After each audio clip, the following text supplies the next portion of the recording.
ಉಪಾಧ್ಯಾಯಿನಿ ಅವರು ಸ್ವೀಕರಿಸಬೇಕಾಗಿ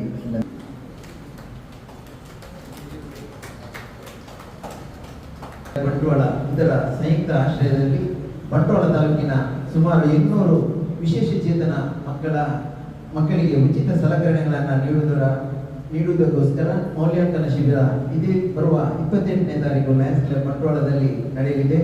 ಈ ಕಾರ್ಯಕ್ರಮದ ಉಪಹಾರದ ಖರ್ಚಿಗಾಗಿ ನಮ್ಮ ಕ್ರಿಯಾಶೀಲ ಸದಸ್ಯರಾದಂಥ ಸತ್ಯನಾರಾಯಣ ರಾವ್ ಅವರು 2000 ನೆರವನ್ನು ಘೋಷಿಸಿದ್ದಾರೆ. ಅವರು ಅದನ್ನು ನಮ್ಮ ಅಧ್ಯಕ್ಷರಿಗೆ ಈಗ ಕೊಡಬೇಕಾಗಿ ವಿನಂತಿ.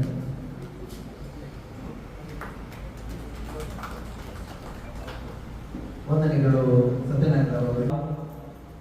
ನಾನು ಗಮನಿಸಿದಂತೆ ಸಾಧಾರಣ ಒಂದು 10-20-25 ವರ್ಷಗಳಿಂದ ಜೆಸಿ ಪಂಜದ ಓರ್ವ ಸದಸ್ಯನಾಗಿ, ಪೂರ್ವಾಧ್ಯಕ್ಷನಾಗಿ, ಜೆಸಿ ವಲಯದ ಓರ್ವ